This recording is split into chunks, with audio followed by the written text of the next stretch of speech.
Welcome to the ARMR Report, guys. It's a crazy Monday. I'm your host, Brett Rosenthal. No time for theatrics, no music. We have to get right to it. I am, as you can imagine, very busy today. So it's a little bit hard for me to take a lot of time out to chat with you, but I did want to just talk about a couple of issues as the market's imploding and how we're handling it on the trading desk. Let's don't forget, this is the ARMR Report, Algorithmic Risk Management Research. So we start and end conversations about managing our risk. We're going to talk about that. This is the combination of quantitative execution and a fundamental foundation, and that creates the information edge I'm sharing with you. It's called quantamental investing. It's a live trading desk. I'm literally involved in a lot of trades this morning, as you can imagine. Didn't have time to shave. I've been up since early. Things are going great on this desk, right? We're going to talk about gold and silver. We're going to talk about our Treasury hedge. Those things are going through the roof. And we're also going to touch on Gilead Sciences, a core position in all of our portfolios. All right, some new developments seem to be coming out every day, which I've been telling you I thought was going to happen. So here it is. So how do we handle all this? How do we trade all this in the midst of a market that implodes overnight? That's what we're going to get to. Don't forget, guys, all this information I'm sharing with you, I use in my own personal account and for investors that I manage money for through the interactive brokers relationship we have. We also have the ARMR Report, ARMRreport.com. So all ARMR insiders, which I call subscribers, get access to this information and a deep dive into more. For instance, what stocks we own in portfolios, when we buy them, when we sell them, what the price is, that kind of thing. So I am not telling you guys what to do today or any day, right? I'm sharing with you what I do in my own portfolio, and I hope it helps you. Taking 35 years of investing, all that knowledge, all those bruises and those cuts, all right? And I'm trying to put you on my shoulder so you can stand higher and be more successful than me. That's what I'm looking for to help you guys out. So this is not a recommendation to do anything, but I will share with you what I'm doing. Let's jump into it. If you enjoy, of course, this conversation, give me a thumbs up. That really helps me on YouTube. You guys can subscribe to this YouTube channel and to the ARMR Report right down there in the description. I set it up for you. All right, I chose this shirt today. Can you see it? There it is. All right, it just feels like the right kind of shirt to wear on a day where the market gaps down 3%. But it's kind of a joke, okay? My real message to you guys to begin with is to just relax. It's just one day of trading, all right? There's a lot to do. We have a lot of trades we can make. I'm making trades both long and short. Although I haven't put a short out yet today. I'm looking to do that. I am long right now the S&P. So I'm going to get into that in a minute too. So question number one, is this a correction or is this the start of a bear market? Let's address that real quick because I had a lot of those questions in my email box this morning. Okay, guys, the market has been on a tear since October. Yes, it's true that if we end up down here, all of our algorithms are going to be telling us to raise cash. And for the first time in a long time, we're going to have to change the risk monitor. So for all of you ARMR insiders, log in at the end of today to see what the risk monitor is telling you. If we end up down here, we're going to have to make changes. We're going to have to protect capital even more than we already are. But those of you who've been following this channel know that for the last few weeks, we've been building up our hedges and reducing or not taking at all new positions outside of those hedges. And why did we say that? Because the market, when it's more than 2.5 standard deviations above the 200-day moving average, you are at risk of overnight implosions. And so it's best not to be reaching and chasing a bull market. All right? You can manage your positions, raise your stops. Let's get to stops, okay? So guys want to know, I promised you guys I was going to do a ARMR education video today about raised stops. I already did a video about what are the 3 best places to put a stop on any investment. I don't care what the asset is. You can go look at my channel playlist called ARMR Education Series, and you'll see this video. I strongly suggest you look at it. So when you take a new position, what are the 3 locations that we use for stops? And you can use one or all 3 of those in any combination of ways. And I go over it in that video. For today, I know the question is, how do I handle raised stops as things go up a lot? I have to address that in my next ARMR education video. I just don't have time to do it today. But let's talk about how I'm handling the gap down this morning. Some assets are going to be gapping below stops. So if you follow me on Twitter, please do this. It'll help you out in between these nice conversations we have. I told you first thing this morning, I don't make moves at the open when the market's imploded. I don't short, I don't go long, I don't have any of my stops affected even though the market's imploding. I don't let it affect the stop. The reason is I'm always trying to get on the right side of statistics and probabilities. When the market already opens down 3%, statistically speaking, I'm talking like 99% of the time, the market will trade higher at some point during the day. And so on that rally is where I'll let out some stocks. I won't do it in a panic at the open. Now, it's true. One day in a decade, the market will open down 3% and drop another 3 and be down 6 by the close, and I'll wish I'd sold everything at the open. Like once a decade. Okay? So best not to panic. Best to take a deep breath, go over all your positions, see if this COVID-19 situation is the real reason the market's going down. Let's pretend it is. Let's don't debate that. Let's just say that's the reason the market's going down. I would look at all the stocks that have been hit, but their stops have been hit. And I'd say which ones of these are international companies where their business might really be affected over the next couple of quarters. Those are the stocks that are going to get hit the worst. So if I still own them and they've dropped below a stop and they rally up at any point during the day, those are the stocks I would sell out first. So a disruptive growth stock, for instance, that might be in my portfolio that really has no exposure to China or COVID-19 or anything, and the stock's down 5% at the open, I'm not selling that. I'm going to see how it closes the day. I've already had one example of that in the portfolio.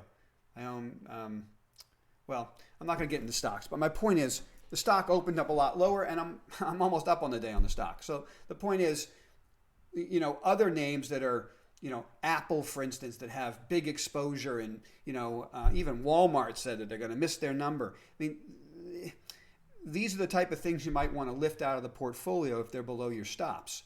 But again, I'm going to do that closer to the end of the day. I'm going to do that on rally attempts. I'm not going to do it in the midst of an implosion. Is this a market crash or a correction is the question in the title of this live stream. All right, I'll just throw my hat in the ring. It's just another correction, guys. Unless you want to tell me, 1, central banks are going to stop adding liquidity, or 2, central banks are going to keep adding liquidity and it's going to have no effect anymore. This time will be different and the whole market's going to implode. If you want to argue those 2 points, please feel free, okay? But for my money, I look at statistics and probabilities on every decision I make. And the simple fact is, and I tweeted this out first thing, the worse the COVID stories get, the more you will begin to see stories about central banks adding more liquidity. And then, boom, this morning we see another announcement. Not an announcement. Another commentary piece comes out. Looks like a rate cut in March. Looks like a rate cut in March. Oh, boy. Right? What a surprise. I found it a little surprising. They're starting to put that story out. But not really. The market was down 900 points in the Dow. So let's throw a story out that the Fed might start cutting rates. Look, this is just the way the market trades after 2008. So what your initial gut reaction is to a 900-point decline in the Dow very often ends up being wrong. It doesn't mean the market won't go lower at the close today. It might plummet for the next week, for all I know. I don't know. Maybe the COVID stories will get even worse. But I submit to you that the worse they get, the closer we get to even more central bank stimulus, which eventually puts the market up. So I don't see how a crash can take place. Now, can the market drop 10%? Sure. We're 2.5 standard deviations away from the 200-day moving average, or we were before the day started. The market could easily drop to the 200-day moving average, even if the Fed's adding all that liquidity. And that's a lot lower, right? I mean, geez, how much lower is that? Let's take a peek. I know you can't see this. I'm just preparing it for you. Take, oops, sorry about that. Take a look at that right there.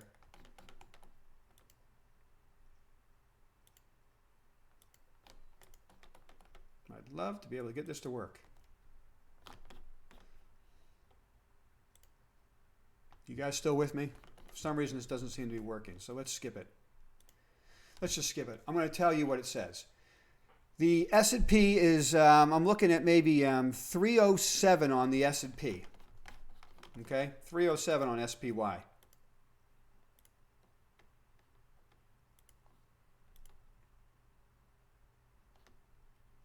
All right, so 307, and we're up here around 323, right? So, what is that? It's not that much left, right? What is that? It's about another 5% down. So the market could drop another 5%, and it wouldn't be strange, and it wouldn't mean the world's coming to an end. It would just be the market pulling back to the 200-day moving average, which it does periodically. And I submit to you, if that happened, I think that would lead to more QE. All right, let's move over to gold and silver. What are we doing in our portfolio? Hang on a sec, guys. This is just a live trading desk. I have things coming in. Okay. Look, here's what I submit to you. We have been talking on this channel repeatedly about hedging your portfolio with gold, silver, and treasuries, okay? Those three things are up huge today. We are positive on all of our ARMR portfolios, okay? We're making a killing today. Do we have some positions down? Sure, we have a balanced portfolio. But we have over 50% of our portfolio in these hedged assets. So we're killing it. Let's go over the story one last time. Please remember, I'm not telling you to go buy the metals today. I'm not telling you to buy treasuries today. I've been telling you to do that for a couple months now. Now's the time just to enjoy it. But I want to discuss with you the magnitude of what's going on here. I'm going to boil it down into some very simple thoughts. Number one, wave 3, higher in precious metals, started last week. I told you about it on the channel. We had the blowout in Barrick and Newmont Mining after earnings. That's bringing in institutional investors because they realize this is an earnings story. It's not just a gold price story. Today, if we close above 1850 on silver, that should be the confirmation that the gold move is real and silver will start to catch up. Now, I'm going to look at my notes here. I want to get this right so you guys can understand. The silver market is 1/10 the size of the gold market. By the way, there's big short positions out on both of these assets. Okay? The silver market is 1/10 the size of the gold market. Typically, gold and silver, the ratio, and you guys can look this up online, over history, the ratio is gold price to silver price is 15 to 20 times. So gold is 15 to 20 times larger than silver over a long period of time in history. Right now, the price of gold is 88 times more than silver, roughly. It's massively out of whack. You would say, well, why is that? Maybe something's changed. I would say because there's massive short selling that's gone on for a decade that we think is coming to an end. I'm not going to get into that right now. One day I'll do more of an in-depth deep dive on this and explain why it's coming to an end.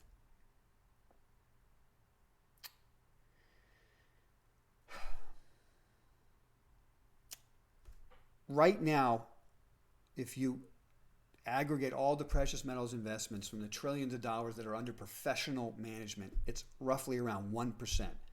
Some people say a half of 1%. At normal times and throughout history, the allocation will be 10%. Right now, we're at 1% or less on professional capital that has an investment in precious metals. It's understandable. It's been a decade of a bear market. So why bother? But this is why I say wave 3 has started. Because if you just get a couple percentage point move, it won't even get to 10, it'll get to 10% of everybody's portfolio when gold is peaking. Okay? I'll come on this channel and say it's 10% of everyone's portfolio and we're selling having made a fortune. Okay? But right now it's 1% or less. Just a couple percentage points on a market that's heavily shorted can get very interesting. I'm not telling you to run out and buy it today. I'm just expressing to you why I've been saying for the last 2 months, focus on this space. We're entering wave 3. Now here's the last piece of information I wanted to share that I think is real interesting.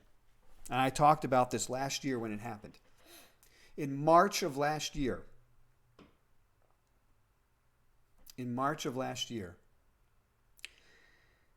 central banks were allowed to put gold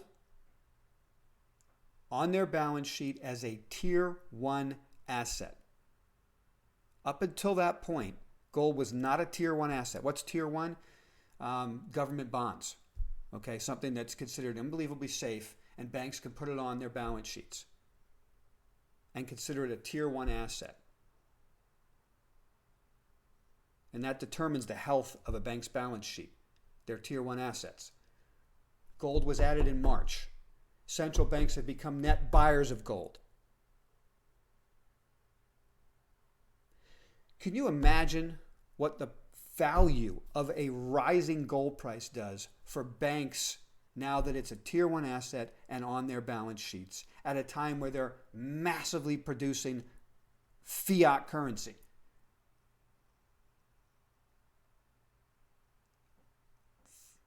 I submit to you, they want the price of gold to go up.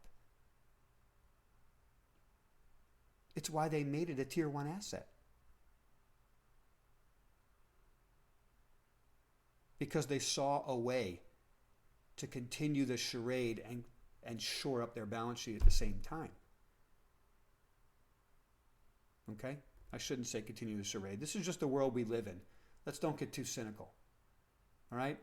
They're out there pumping out ridiculous amounts of cash, and that's why we have a major allocation to precious metals in the portfolio to protect us. There's my thoughts on gold and silver for right now. Moving to treasuries. Treasuries are skyrocketing. I told you guys when it got up to the 2.5 to 3 standard deviation line above the 200-day moving average, which is around 152-ish on TLT, I'm going to look to sell calls. We put this stock in our portfolio below 140. It's trading right now at 150.5.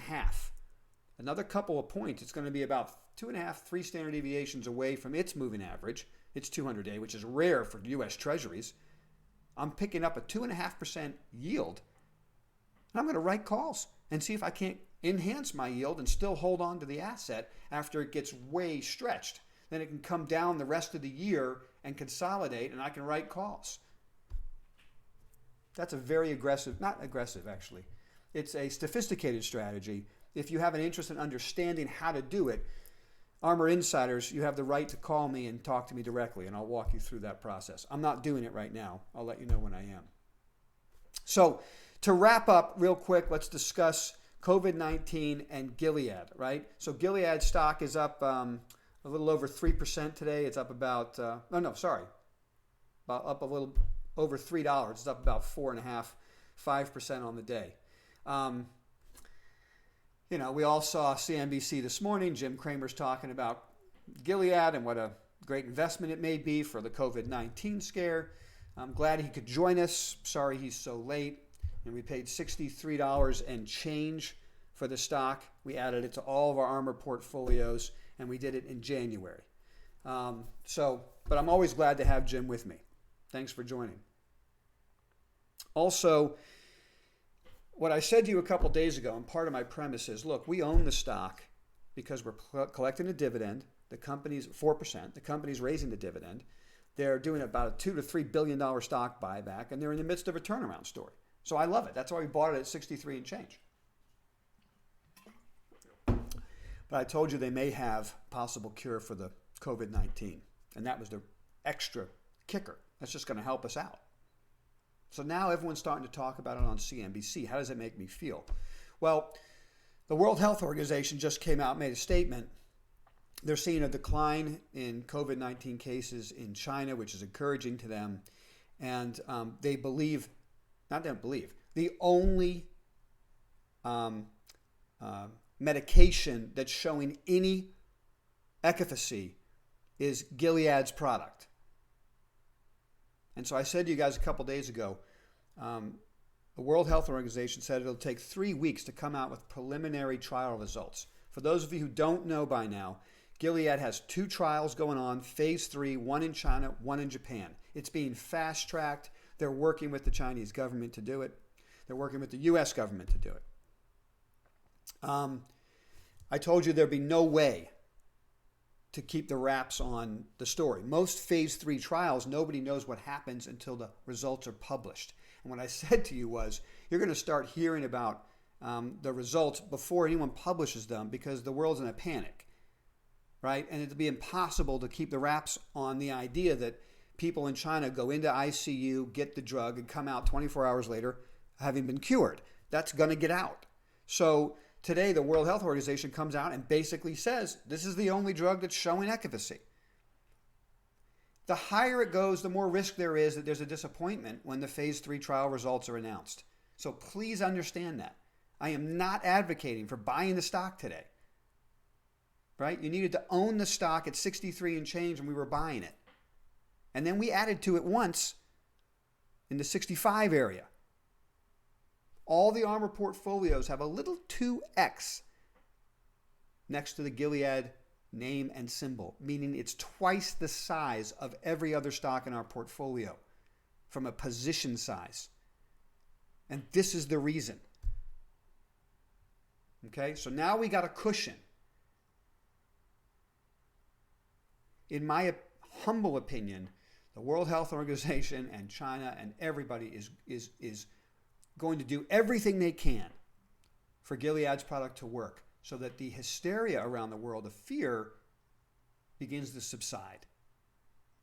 And that's in our favor. And so that's why WHO came out today. And as soon as they see results starting to come out, they're going to tell people, this is working, everybody relax, we're working on a cure. Okay? So,